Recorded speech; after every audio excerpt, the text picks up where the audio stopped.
ஆண்டவரும் இரட்சகருமாகிய இயேசு கிறிஸ்துவின் தூய நாமம் மகிமைப்படுவதாக. மத்தேயு எழுதின சுவிசேஷம் 25ஆம் அதிகாரத்திற்குரிய வசனங்களுக்கான விளக்க உரையை பல்வேறு தலைப்புகளில் நாம் இப்பொழுது சிந்திக்க இருக்கிறோம். 10 தோழியர் ஓமை. அந்நாளில் விண்ணரசு எவ்வாறு இருக்கும் என்பதை பின்வரும் நிகழ்ச்சி வாயிலாக விளக்கலாம். மணமகனை எதிர்கொள்ள மணமகளின் தோழியர் 10 பேர் தங்கள் விளக்குகளை எடுத்துக்கொண்டு புறப்பட்டு சென்றார்கள். அவர்களுள் 5 பேர் அறிவிலிகள், 5 பேர் முன்மதி உடையவர்கள். அறிவிலிகள் தங்கள் விளக்குகளை எடுத்து சென்றார்கள், ஆனால் தங்களோடு எண்ணெய் எடுத்து செல்லவில்லை. முன்மதி உடையவர்கள் தங்கள் விளக்குகளுடன் கலங்களில் எண்ணெயும் எடுத்து சென்றார்கள். மணமகன் வர காலம் தாழ்த்தவே அனைவரும் தூக்க மயக்கத்தால் உறங்கிவிட்டனர்.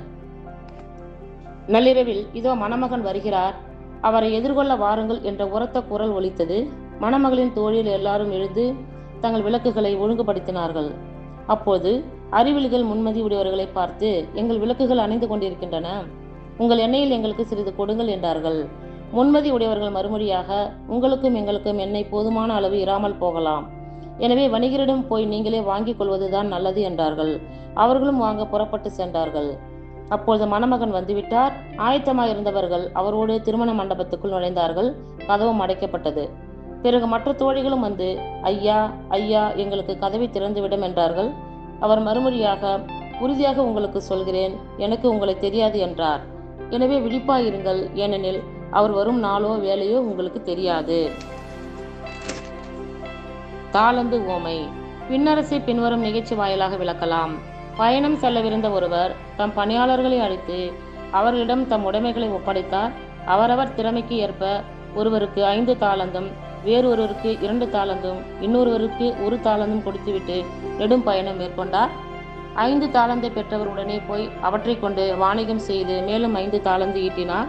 அவ்வாறே 2 தாளந்து பெற்றவரும் மேலும் 2 தாளந்து ஈட்டினார். 1 தாளந்து பெற்றவரோ போய் நிலத்தை தோண்டி தம் தலைவரின் பணத்தை புதைத்து வைத்தார். நெடுங்காலத்திற்கு பின் அந்த பணியாளர்களின் தலைவர் வந்து அவர்களிடம் கணக்கு கேட்டார். 5 தாளந்து பெற்றவர் அவரை அணுகி மேலும் 5 தாளந்தை கொண்டு வந்து, ஐயா, 5 தாளந்து என்னிடம் ஒப்படைத்தீர், இதோ பாரும், இன்னும் 5 தாளந்து ஈட்டியுள்ளேன் என்றார்.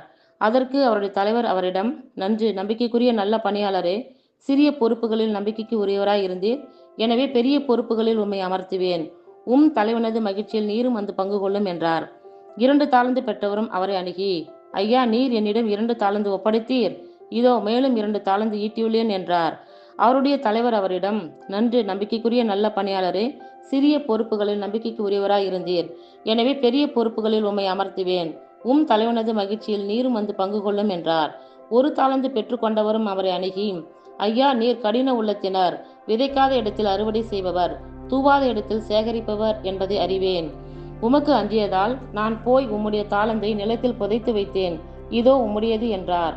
அதற்கு அவருடைய தலைவர், சோம்பேறியே, பொல்லாத பணியாளனே, நான் விதைக்காத இடத்தில் அறுவடை செய்பவன், தூவாத இடத்தில் சேகரிப்பவன் என்பது உனக்கு தெரிந்திருந்தது அன்றோ? அப்படியானால் என் பணத்தை நீ வட்டி கடையில் கொடுத்து வைத்திருக்க வேண்டும், நான் வரும்போது எனக்கு வரவேண்டியதை வட்டியோடு திரும்ப பெற்றிருப்பேன் என்று கூறினார். மேலும் அவர், எனவே அந்த தாளந்தை அவனிடமிருந்து எடுத்து 10 தாளந்து உடையவரிடம் கொடுங்கள், ஏனெனில் உள்ளவர் எவருக்கும் கொடுக்கப்படும், அவரும் நிறைவாக பெறுவார், இல்லாதவரிடமிருந்து அவரிடம் உள்ளதும் எடுத்துக்கொள்ளப்படும். பயனற்ற இந்த பணியாளை புறம்பேயுள்ள இருளில் தள்ளுங்கள், அங்கே அழுகையும் பற்கடிப்பும் இருக்கும் என்று கூறினார். மக்கள் இனத்தார் அனைவருக்கும் தீர்ப்பு.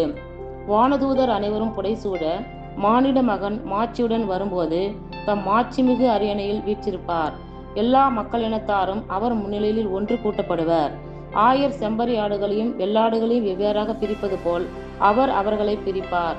செம்மறி ஆடுகளை வலப்பக்கத்திலும் வெள்ளாடுகளை இடப்பக்கத்திலும் நிறுத்துவார். பின்பு அரியணையில் வீற்றிருக்கும் அரசர் தம் வலப்பக்கத்தில் நிற்போரை பார்த்து, என் தந்தையிடமிருந்து ஆசி பெற்றவர்களே, வாருங்கள், உலகம் தோன்றியது முதல் உங்களுக்காக ஏற்பாடு செய்யப்பட்டிருக்கும் ஆட்சியை உரிமை பேராக பெற்றுக்கொள்ளுங்கள். ஏனெனில் நான் பசியாயிருந்தேன், நீங்கள் எனக்கு உணவு கொடுத்தீர்கள், தாகமாயிருந்தேன், என் தாகத்தை தணித்தீர்கள், அந்நியனாக இருந்தேன், என்னை ஏற்றுக்கொண்டீர்கள், நான் ஆடையின்றி இருந்தேன், நீங்கள் எனக்கு ஆடை அணிவித்தீர்கள், நோயுற்றிருந்தேன், என்னை பார்க்க வந்தீர்கள், சிறையில் இருந்தேன், என்னை காண வந்தீர்கள் என்பார். அதற்கு நேர்மையாளர்கள், ஆண்டவரே, எப்பொழுது உம்மை பசி உள்ளவராக கண்டு உமக்கு உணவு கொடுத்தோம், அல்லது தாகமுள்ளவராக கண்டு உமது தாகத்தை தணித்தோம்? எப்பொழுது உம்மை அந்நியராக கண்டு ஏற்றுக்கொண்டோம், அல்லது ஆடை இல்லாதவராக கண்டு உமக்கு ஆடை அணிவித்தோம்? எப்பொழுது நோயுற்றராக அல்லது சிறையில் இருக்க கண்டு உம்மை பார்க்க வந்தோம் என கேட்பார்கள். அதற்கு அரசர், மிகச் சிறியோராகிய என் சகோதர சகோதரிகள் ஒருவருக்கு நீங்கள் செய்ததை எல்லாம் எனக்கே செய்தீர்கள் என உறுதியாக உங்களுக்கு சொல்லுகிறேன் என பதில் அளிப்பார். பின்பு இடப்பக்கத்தில் உள்ளோரை பார்த்து, சபிக்கப்பட்டவர்களே, என்னிடமிருந்து அகன்று போங்கள், அலகைக்கும் அதன் தூதருக்கும் ஏற்பாடு செய்யப்பட்டிருக்கிற என்றும் அணையாத நெருப்புக்குள் செல்லுங்கள். ஏனெனில் நான் பசியாயிருந்தேன், நீங்கள் எனக்கு உணவு கொடுக்கவில்லை. தாகமாயிருந்தேன், என் தாகத்தை தணிக்கவில்லை. நான் அந்நியனாய் இருந்தேன், நீங்கள் என்னை ஏற்றுக்கொள்ளவில்லை. ஆடையின்றி இருந்தேன், நீங்கள் எனக்கு ஆடை அணிவிக்கவில்லை. நோயுற்றிருந்தேன், சிறையில் இருந்தேன், என்னை பார்க்க வரவில்லை என்பார். அதற்கு அவர்கள், ஆண்டவரே, எப்பொழுது நீர் பசியாகவோ தாகமாகவோ அந்நியராகவோ ஆடையின்றியோ நோயுற்றோ சிறையிலோ இருக்க கண்டு உமக்கு தொண்டு செய்யாதிருந்தோம் என கேட்பார்கள். அப்பொழுது அவர், மிகச் சிறியோராகிய இவர்களுள் ஒருவருக்கு நீங்கள் எதை செய்யவில்லையோ அதை எனக்கும் செய்யவில்லை என உறுதியாக உங்களுக்கு சொல்கிறேன் என பதில் அளிப்பார். இவர்கள் முடிவில்லா தண்டனை அடையவும் நேர்மையாளர்கள் நிலைவாழ்வு பெறவும் செல்வார்கள். இத்துடன் 25ஆம் அதிகாரத்திற்குரிய விளக்க உரை நிறைவுற்றிற்று. கர்த்தர் தாமே நம் எல்லோரையும் ஆசீர்வதிப்பாராக. ஆமேன்.